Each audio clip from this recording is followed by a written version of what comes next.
This happened back in late 2020. I work at a hospital, but on the data entry side of things. So, most of the time, I was able to work from home, but I had to go in once a week for a mandatory meeting and to swap out or shred any documents that I may have had. Unfortunately, on this Thursday, I was due in the office, and we were expected to have a pretty heavy snowstorm. It was just a light dusting by the time I went in that morning, but I watched from my office window as my car was buried inch by inch in snow. By the time I was leaving for the day, it probably took me an extra 15 minutes to dig my car out. It was older, so I had to let it warm up, otherwise it wasn't going to go anywhere fast. But finally, I was on the road and headed home. I was living in a newly developed apartment complex, which meant there was a whole lot of nothing around the area. It was in a pretty busy city, but the side road to my apartment complex was all new, so it was a pretty long and boring road, typically. So, as I was coming home, I turned onto the old highway, thinking it would be easier to get through, expecting the roads to have been cleared, or at least treated. As I drove, I could see a dark figure in the distance. It looked like someone was standing on the side of the road, possibly about to cross it. As I mentioned, I was on this little side highway that was a shoot-off from the larger and more heavily used one. So seeing anyone out here on foot wasn't simply uncommon, it never happened.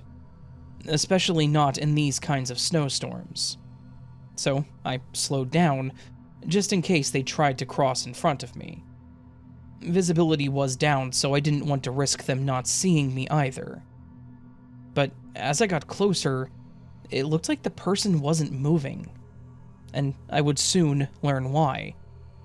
As I approached, I slowed down next to it and saw not a person, but a scarecrow. I was definitely confused, but I guess more relieved that it wasn't a person standing out there. I remember chuckling to myself, but then continued on down the road. But that wasn't the end of the strangeness that night. This road had several curves, and the right shoulder was more of a cliff than a shoulder. There was a guardrail around it, but there was a steep incline behind it that would probably stop you better than the barrier. So, as I drove around these curves, I saw another scarecrow, and another.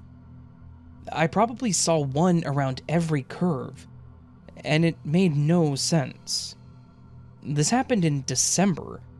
I would expect to see maybe reindeers or other possible Christmas decorations, but not scarecrows. There wasn't even any agricultural land around this road, so they really made no sense. But as I drove by them, it started to become pretty eerie. The heavy snowfall and winds made it hard to see, and then spotting the dark and human-like scarecrows was kind of putting me on edge. Because I was getting nervous, I kept my speed lower than the limit, and kept looking along the sides for more of these scarecrows and hopefully an answer for it. However, I was clearly struggling with tunnel vision as I looked for them because, out of nowhere, there was a loud thud, and a dark figure hit the front of my car. I was terrified. I slammed my brakes, which made me skid due to the conditions of the road, but thankfully I wasn't going the 45+ miles per hour that the road called for, so I was able to get my car under control. After coming to a complete stop, I sat motionless, trying to catch my breath, when I noticed my cracked windshield. This brought me back to my surroundings and realized that I may have just hit a person. I got out of my car, now shivering, not from the cold, but out of fear. I look behind my car and I see a pile of what should be a body. Their back was to me, but the legs were bent backwards, and unnaturally so. They had clothes on, but from their position, I was certain they were dead. My heart was racing, and I felt like I was going to be sick, but I continued to walk towards them, shouting if they were okay. Yes, I asked if they were okay. I was scared, dumb, and I didn't know what else to say in this situation. But then, I got close enough and realized that something was wrong. Again, this was not a person. It was a mannequin. What the hell was going on here? There were random scarecrows everywhere, and then out of nowhere a mannequin falls from the sky and hits my car? I seriously felt like I was in some kind of movie, or someone had to be around recording this. I nudged the mannequin with my foot, and after confirming one more time that it was not a person, I started walking back towards my car. Then, the deafening silence of the snowfall was broken when I heard a shuffling sound from behind me. I turned around and saw a man sliding down the hill on the right. I stopped and watched as he walked towards the mannequin and started picking it up. Then he shouted back towards the hill, and 2 more people came out and slid down the hill toward him too. I was standing by my car at that point, ready to jump in and lock the doors.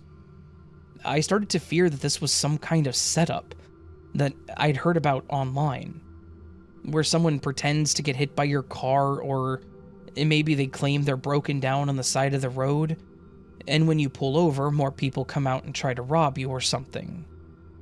They were all in big jackets and overalls, all wearing balaclavas, and had their hoods over their heads.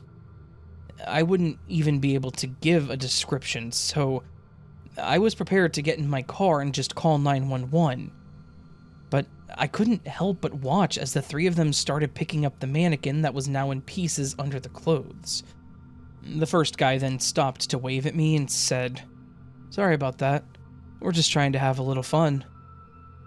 I just stared at them and gave them a limp wave back, and watched as they finished picking up the mannequin. One of them threw the head to another, and then they all marched back up the hill and out of view. What did I just witness? Was that really a couple of full-grown, I think, men playing with a mannequin on the side of the road? I just got in my car, frowned again at the crack, and drove away. I was even more on alert at that point, looking all over the place and probably not going faster than 20, just to make sure that nothing else happened. And thankfully I made it home shortly after with no other incidents, and no other scarecrows seen. I locked the door to my apartment and kept looking around to see if anyone had followed me home. I don't know why that had me so paranoid. They definitely didn't seem like they were going for a robbery or something. I mean, after watching them walk away and not even approach me, but it still freaked me out. Were they really just doing that for fun? And what exactly were they trying to do? I definitely didn't want to stop and ask questions, and I surely wasn't going to tell them that they owed me a new windshield, even though I should have. I never did see them again on that road, though I didn't leave my house again until that following week, I guess afraid of what or who might be out there. I even posted on the Nextdoor app to see if anyone else witnessed the same thing, but no one had similar experiences. I guess I was just the lucky winner that day. I still live in the same apartment, but I'm very suspicious about taking that road. So I got a dash cam, in case, God forbid, it does happen again.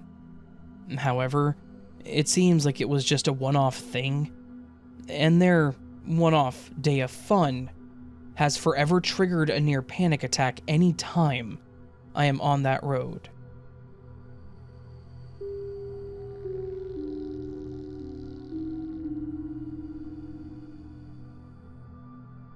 So, this story may be a bit more bizarre than scary, but being personally involved in it made it pretty startling to me. Let me explain so it makes more sense. I used to work in a pretty large and popular department store back in 2017, and this took place around the holiday season of that year. I worked on the floor, typically stocking shelves and bringing more stuff out from the back. I was one of the guys that got to ride around on one of those machines that carried pallets and stuff. It was fun. Sometimes I had to relieve a cashier for the break, which wasn't my favorite, but it definitely made the time fly by. While stocking, I often get to people watch, and I really saw some interesting situations. I've seen old ladies fighting over lotions, parents who are too wrapped up in their phone or someone they were talking to realize their kid was now playing in a different aisle near complete strangers. I've seen people steal the weirdest merchandise, and others bring in even weirder things. But then there was her. The woman who sparked a sequence of events that would leave the entire store in a state of confusion. Now, I'll be honest here. She initially caught my attention because she was attractive. She had long dark hair and green eyes, and she had a cute smile that she flashed as she approached me. She even had a soft yet cheerful voice as she asked me about where something in the store was located. She thanked me and then walked away, leaving me to continue my work. Fast forward to the shelf-stocking routine when I pushed my cart to another aisle, when I saw a jacket on the ground. Annoyed at first, thinking a customer decided they didn't want it and just stuffed it on a shelf, or maybe a kid was dragging it along and dropped it, I went to pick it up. But that's when I noticed there were no tags on it, and it definitely looked worn and not from our store. I tossed it on the side of my cart, planning on dropping it off at the Lost and Found the next time I went up front. However, the odd discoveries continued. A few aisles later, I found a boot, and it was just the one at first, but just around the corner I saw the matching one. And these were definitely not from here. Someone had come into the store wearing them. The bottoms were pretty flat and worn out, but otherwise they looked pretty clean. Like these were obviously someone's favorite pair of boots. My initial thought was that someone may be trying to steal a pair of shoes. It was a common trick the people tried. They would just wear the new pair out, leaving the old ones behind. But then I found a pair of jeans. Once again, the store that I worked at sold a very specific brand, and the ones that I found were not that brand. I had already put the jacket and boots up, so I hadn't put the clothing together at first. But then I spotted that woman again. This time, she was casually strolling through the store wearing nothing but her shirt and underwear. I remember standing there in confusion. What exactly was I witnessing here? This woman that approached me maybe an hour earlier that seemed completely normal was now strutting around the department store half naked. This finally made me put things together. The jacket, the boots, and the jeans, they had to have belonged to her. My confusion quickly turned to concern, and I immediately sought help. I found someone close by in the clothing department and had them call management.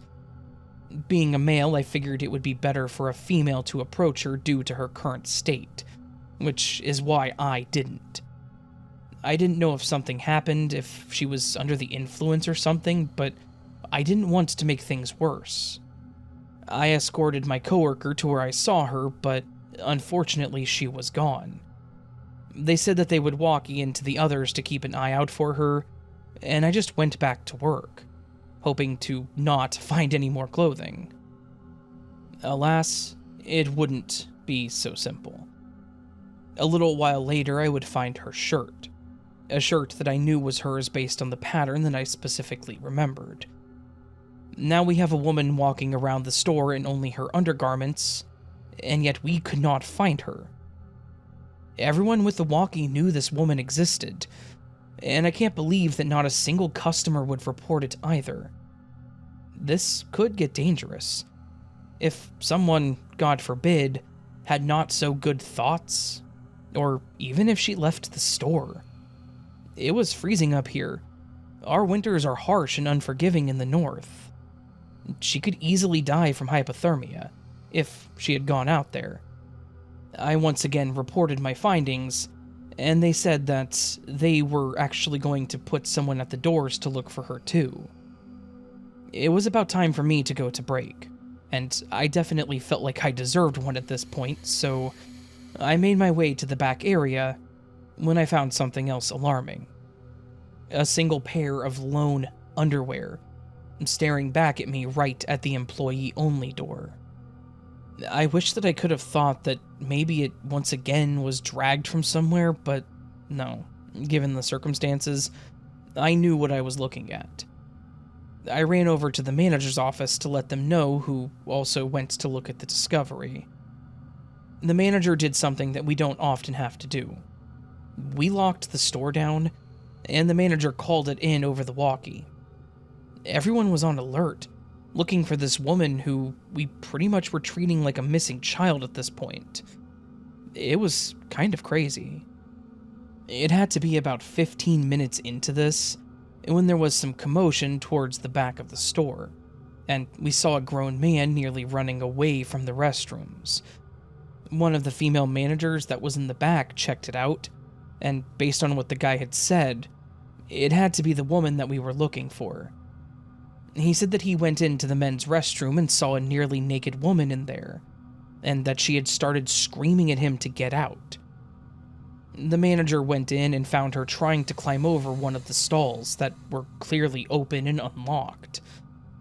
She tried to get her to calm down to see what was going on, but she said that she didn't even have the normal telltale signs of being intoxicated or on drugs.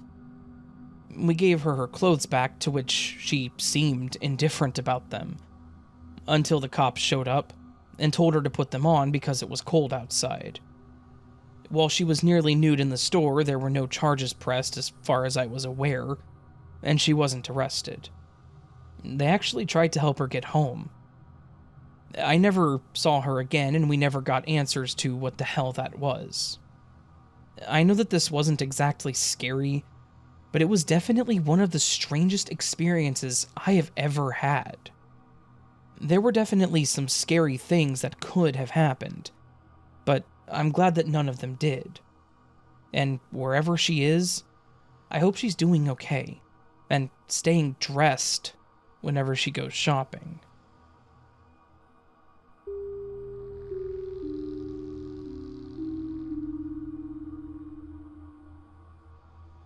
When I was a kid, I used to love playing in the snow. In fact, I had always been a very active kid, always wanting to play outside and explore every nook and cranny I could find out there. But there was just something about snow days that were magical to my simple child self. Sure, you got to stay home from school, but it was more to me than that. I got to play outside all day with my friends without homework getting in the way. I was an only child. My dad worked a normal 9-to-5 job, and my mom worked from home, but just stayed in her office most of the day.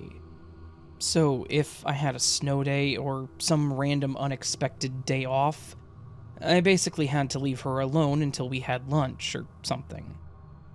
So, being expected to keep myself entertained didn't always work out. Thankfully, I had a few friends that lived in the neighborhood, and my mom was more than willing to let me go hang out with them on those days off. Our snow days would typically consist of building a decent-sized snowman. We usually only dressed him up with the things that we found around the yard, or nothing at all, because we would then use it for target practice. We would throw snowballs or rocks at it, and then we would throw them at each other and plenty of other fun things like that. The story took place during one of those snow days. My friends and I had all been trying to build a makeshift snow fort. I had walked down to Andy's house, which is where we met up. From there, Andy, Travis, Jackson, and I walked to the corner to hang out at what we referred to as our club. There used to be an old convenience store located there, but it burned down several years prior to this event. When that happened, they bulldozed what was left of the building and just left the concrete parking lot empty, with nothing ever being built there. This became the best blank canvas when it snowed, and we loved it. And this is where we would end up hanging out a lot. We pretty much knew the people in the neighborhood, so sometimes people would drive by and honk and wave at us and just carry on. It wasn't a secret or anything. Our parents knew that we went there too. So this was where we started building a few snowman guards in the front, and then we started building our walls in the back. It had been a really good snowfall with plenty more expected, so we got a little in over our heads. We wanted to try and build walls on at least 3 sides of the concrete, and try to make it as close to an enclosed place as we could. However, we were still kids and didn't quite understand the purpose of not having walls crooked or having supports to help hold them up, so it fell at times. But we were still determined. And while we were working on this, there was one guy that we saw walking down the street, but he didn't really stand out at all. He had on a long black coat that went past his knees. He was wearing sunglasses and a fedora as well, and he was wrapped up in a long dark red scarf. To me, he just looked like some businessman, but like others had done, he stopped and stared at us for some time. We waved at him and he didn't wave back, keeping his hands in his pockets. So we just continued playing. Shortly after, I looked up, still feeling like we were being watched, and I saw the guy was still standing there. He had walked to the corner and hit the button to cross, as I heard the beep, but I guess he never walked. It was pretty obvious at this point that he was just watching us. Being a kid, though, I didn't know if it even meant anything, and he wasn't doing anything other than just standing there, so I tried to just ignore him. We all once again helped out, and before I knew it, I had forgotten about the guy, and when I looked a while later, he was gone. We'd been out there for most of the day, and were told that we needed to be home before sundown. And so when the sky started turning pink and orange, we knew it was about time to go. All of us were starting to feel a bit hungry anyways.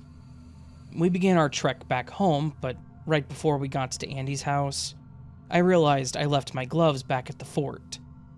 I had taken them off because they were covered in snow and were no longer keeping my hands warm. They were also new, and I knew that my mom would kill me if I left them, and possibly lost them. So I had to turn around. I told my friends to go on ahead and that I would go by myself, not wanting anyone else to get in trouble for my mistake. I thought that I would just walk back down there, grab them real quick, and head back. No big deal. I got back to our spots, grabbed my gloves, and then spotted part of our wall that looked like it was going to collapse. We had spent so much time on it that I didn't want it to fall, so I took a moment to try and pack more snow into it. As I did this, I started getting that feeling of being watched again. It reminded me of staying at Andy's and having his little brother always peeking into the room. So I started to look around. To my surprise and curiosity, it was the man from before, in the long coat, standing at the corner and once again staring at me. This time, the man waved at me first, and being taught manners, I waved back. The man smiled and began walking towards me, and for some unexplained reason, I started to get this feeling like something was wrong, like I was in trouble. I stood up and started walking towards the street to leave, pretending like I didn't see him walking towards me. But then he shouted at me, which made me stop. It was one of those times where, as a kid, they were an adult, so I felt like I needed to listen to them. My parents did instill stranger danger in me, and I knew not to go with strangers or whatever, but I still felt like I had to listen to what they had to say. I stopped in my place, turning back around to face them as they approached me, and he began talking to me. "Hey there, sweetie. Did you and your friends build that wall all by yourself?" He talked to me like I was a small child, not like you would to a 12-year-old boy. And the way he called me sweetie just felt off to me. I nodded, simply saying yes, when he stood up straight, putting his hands on his hips, and said that it was very impressive of us. Then, he asked if I needed a ride home. I thought this was a weird question because every time we saw him, he was walking. He hadn't been in a car. Regardless, I knew not to accept a ride from a stranger, so I told him no, and said that I lived right up the street, and then pointed to Andy's house. I was thinking he would leave me alone if he saw that my house was in clear view from where we were. Unfortunately, it did not, and he made a comment that sounded more like a threat. Well, you never know what could happen to a little girl walking alone by herself. I didn't like the way that he said that. And also, I wasn't a girl. I did have longer hair, as my parents let me choose what I wanted to do with it, and with my hat on, I suppose someone could have mistaken me for a girl. I told him that I was a boy, probably sounding a bit offended at the time, and he just had this evil-looking grin on his face the whole time. It again made me feel really uncomfortable, so I just said that I needed to get home and continued walking. I looked over my shoulder for a moment and saw the guy standing still, watching me walk off. The weird vibes he was giving would not let up, and my fight or flight started kicking in, making me constantly look back. Thankfully I did, because the guy started walking behind me, following me, and obviously catching up. Something in my head told me that I needed to run, so after stopping for a brief second to turn like I was going to cross the street, I then took off running towards Andy's house. I could hear his feet shuffling behind me, obviously running with me. I started screaming, saying anything that I could to get someone's attention, or maybe get him to leave me alone. I shouted things like, "Leave me alone, I don't know you," and "Somebody help." I finally reached Andy's door, and instead of knocking as I normally would, I immediately tried the door, and thankfully it was still unlocked, so I ran inside. I saw Andy sitting on the couch, and his mom came out of the kitchen with a concerned look on her face. I quickly tried to tell them about the man that had followed me there, and Andy's mom yelled for his dad. When he came out, I relayed what had happened to him as well, and he immediately rushed outside looking for the guy. Andy's mom called the cops, and my parents as well, to let them know what was going on. When the cops showed up, I explained what happened, and then Andy and I gave them a description of the same man to confirm, and they went out to look for him. My parents showed up as well, not willing to let me walk home, of course, and we waited for the cops to come back. Unfortunately, they never saw the guy again, so we went home. This also ruined some of our independence for a while. We weren't allowed to go anywhere alone.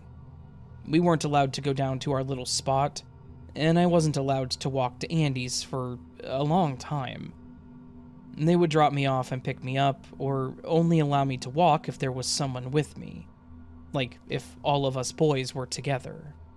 They took stuff like that very seriously in our neighborhood, which was a good thing. A lot of neighbors would look out for us and strangers and immediately report it, especially after this event. I never did see that guy again, which is great, but I just hope that he was never successful with offering that ride. Or even better, hopefully he was caught somewhere else before he could offer one.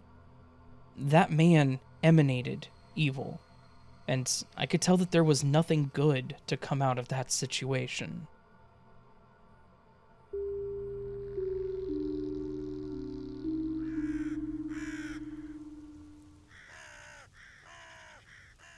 So that, my friends, was a collection of some true, creepy winter stories. Creepy stories that occur in the wintertime. Now, winter is my favorite time of year. I know that some people would look at me and tell me that I'm insane for saying that. But I personally love the cold, and I love the snow, and I love the ice, and I just love the aesthetic of winter. It's just really pretty to me. So, I'm in a pretty good place right now with the fact that we got a ton of snow recently. We're going to get some more snow tonight. Not tonight whenever this video goes live, but tonight whenever I'm recording this. and all throughout the weekend. So, though I actually read, I don't remember which one it was, that it may be more rain than snow, which is going to be kind of terrifying because it's going to be like negative 14 Fahrenheit, obviously, over the next few days. Like, we're getting hit with an Arctic chill immediately after snow or rain, so I think we're probably going to have a bit of an ice storm, which, yeah, it's Kansas. It happens more often than not. Not really. It does happen frequently, though. I can remember multiple ice storms throughout my childhood. Ones where we were out of school for almost 2 weeks. Probably not 2 weeks. I'm probably exaggerating that in my memory, but it was at least, like, most of a week. Because I remember the tree in the front yard, like, the branches being, like, touching the ground because how heavy they were. And the trees in the woods that were down the street all, like, falling and collapsing. Because you could hear it. It would be completely dead silent. You know that silent that you get with the snow? And then it would just be, like, and you would just hear the trees falling. Crazy stuff. I don't know. Those are core memories for me for some reason. Those ice storm days way back. It was cool. I don't know. It was cool in my opinion. I suppose not cool for anyone who experienced a negative incident because of it, but you guys get my point. So, all that said, friends, I hope you all enjoyed the stories. If you did, please do hit that thumbs up button. It would be more than appreciated. If you're new to the channel and liked what you heard, please consider subscribing. If you would like to leave me a comment down below, please do. I always welcome comments. Typically about anything, to be honest with you. Tell me how your day's going, what you thought of the stories, what your thoughts on winter are. Have you ever experienced an ice storm? They're crazy. Yeah. You can also do things like join Patreon membership or get early access to content like this. Down below, there's also a merch store if you go down to my description. If you want to buy some Raven merch. I never plug it. I never, like, promote my merch store, but it's down there. And there are designs that I've made. So, like, if you're interested, go for it. It's cool stuff. I own a lot of it. Not a lot of it. I own quite a bit of it. I own, 3 shirts. I own a hoodie. I own one of my own wallets, which is silly. Look, I like my merch. I think I own, 3 or 4 shirts. I know Patience owns a couple shirts, too. Yes, I pay myself. I don't get this stuff for free, so, I have to pay the same amount you guys have to pay. So, it's hilarious because, obviously, I don't get the full profit. I get part of it because they take majority of it. Because I keep my stuff really cheap, so. So, it's I pay the money for the shirt, and I get a little bit of it back. If I cash out, which I never do. I don't think I ever have, actually. Anyways, that's enough of that.